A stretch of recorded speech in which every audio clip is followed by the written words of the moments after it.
Nagluto na po ako ng white rice. Ito po ay lagyan ko po ito ng kanin.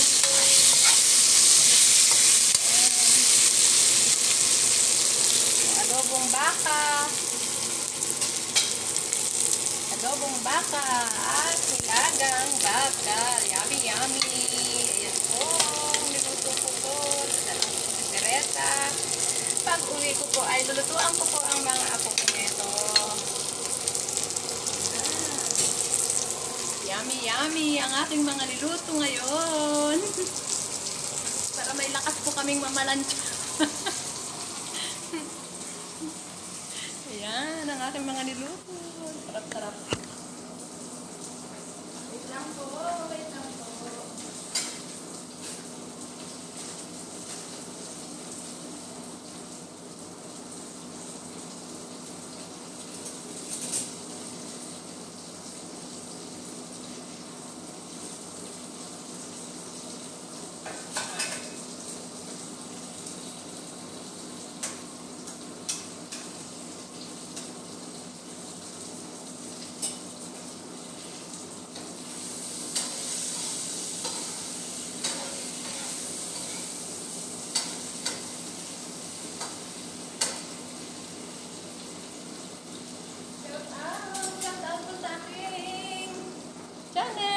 Sa aking mga niluluto. Ngayon po ay nagluluto lang po ako ng kanin na may patatas at may talong sa aking amo. Ayan po. At ulam po naman namin ng kasama ko, si Josephine, ay bumili po ako kahapon ng baka, nilaga ko po. Ayan po.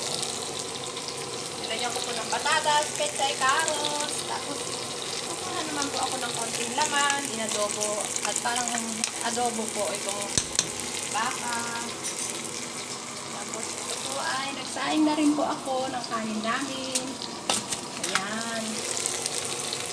Ayan po, yummy yummy po yan. Sarap po yan. Yan po ang aking mga niluto sa ngayon. Pupunta po ako siguro kay Teresa or baka hindi na po ako pupunta dahil ang dami po namin plantsahin ngayon ni Josie. Wait lang po, tintahalan ko po yung kanin.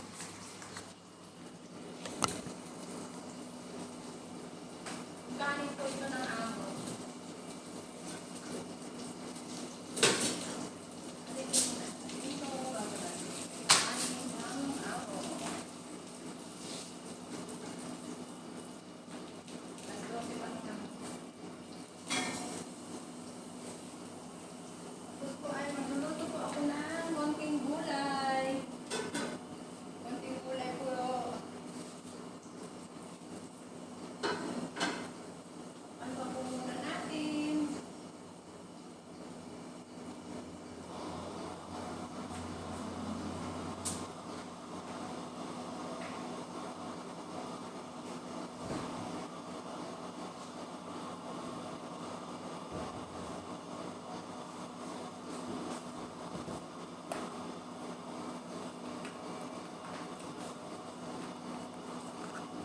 Hello po!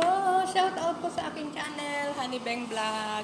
Ngayon po ay busy po ako dito sa kusina at nagluluto po ako ng pagkain ng amo namin at pagkain po namin ni Josephine at magdadala po ako ng pagkain ni Teresa. Nilagang baka po at nag-adobo po ako ng konting baka, nilagyan ko ng patatas at puting kanin po. Tapos po yun lang po. Salamat po sa inyo sa nag-subscribe sa akin. Dagan salamat. Maraming salamat. At magandang gabi po dyan sa Pilipinas. Sa aking family. At tayo palagi lahat. At ito po. Si tita nyo, si lola nyo. Mga apo kong kukulit. Ayan po. Busy na naman po. Dito sa kitchen. Okay po. Bye-bye na lang po. God bless po.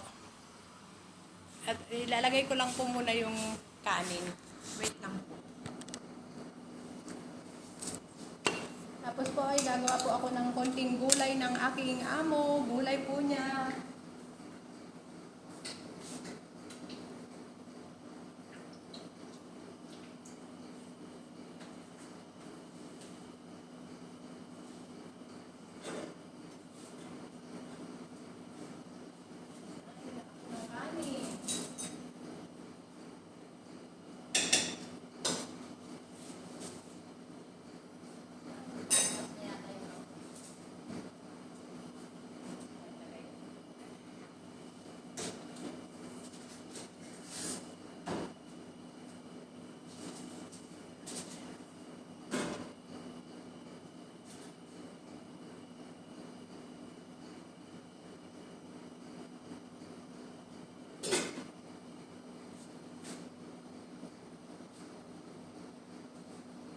Maya-maya po ay sasandukin ko na po yung ito naman po ay yung okra. Hahaluan ko po ng gulay ng amo ko. Lalagyan ko po yung beans.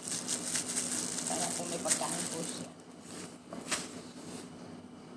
Yan po lang naman ang gusto niyang ulam, yung gulay-gulay.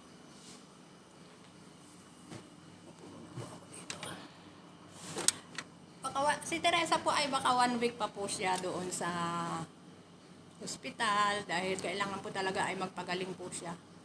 Ganun po. At sabi po ng doktor, hintayin po daw muna hanggang 1 week. Kasi nung Huwebes po ay 2 weeks na po siya. Kaya pinapanalangin na lang natin na maging okay na siya para makauwi naman na rin siya dito. Kahapon po ay nag-day off ako. Pero hindi po ako kumain sa labas dahil wala po akong kasama. Naalala ko po si Teresa. Sabi ko, hindi na lang ako kakain. Bibili na lang ako ng baka. Tapos inalaga ko. Ganun po. Ngayon po ay ang aking madam ay maaga pong umalis. At maaga naman din po kami naglinis kasi po 7 o'clock po nagising na po ako rito. 6:30 po nagising na po ako dahil tumawag po ako sa aking family, sa mga kapatid ko. Yun, masaya naman po sila at nakapamili po sila ng kailangan nila. Ganun po yun. Shout out po sa aking Honeybang Vlog, sa aking channel. Please subscribe my channel, Honeybang Vlog, at pindutin lang po ninyo ang notification bell para lagi po kayong updated sa aking mga videos na ina-upload. At sobrang pasalamat po sa inyo at hindi niyo po ako hinihindihan, sinusubscribe niyo pa rin po. Kahit ganito po ang aking channel. At sana po ay sa susunod po ay pag medyo matuto na po ako, pagbubutihin ko na po para po dumami naman po ang aking subscriber. Salamat po sa inyo. Daghan salamat. Maraming salamat. Jesus love you po. And Jesus love us. At sa mga nagde-day off po, ingat tayo palagi. Sobra pa pong init at magdala po tayo ng tubig. At ingat tayo sa pagtatawid. At mag-pray po muna tayo bago tayo ay mag-day off. Sa mga hindi po nagde-day off, be humble lang po tayo sa mga amo. Matatapos din po natin ang ating kontrata. Ganun po yan. At mag-ipon-ipon din. Dahil sa totoo lang po, mahirap po ang buhay natin sa Pilipinas kung wala po tayong income, walang trabaho.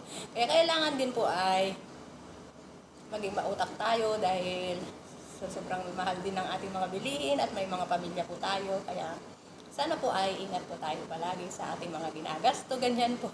Pero kung talaga pong kailangan, why not po? Why not coconut? Kaya salamat po.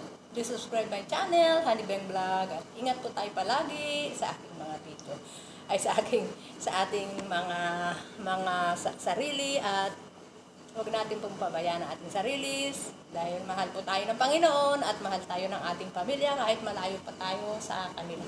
Salamat po. Bye-bye po. Pasensya na po kayo sa mga sinasabi ko. Bye-bye po. Love you all. Love you all po. Bye-bye.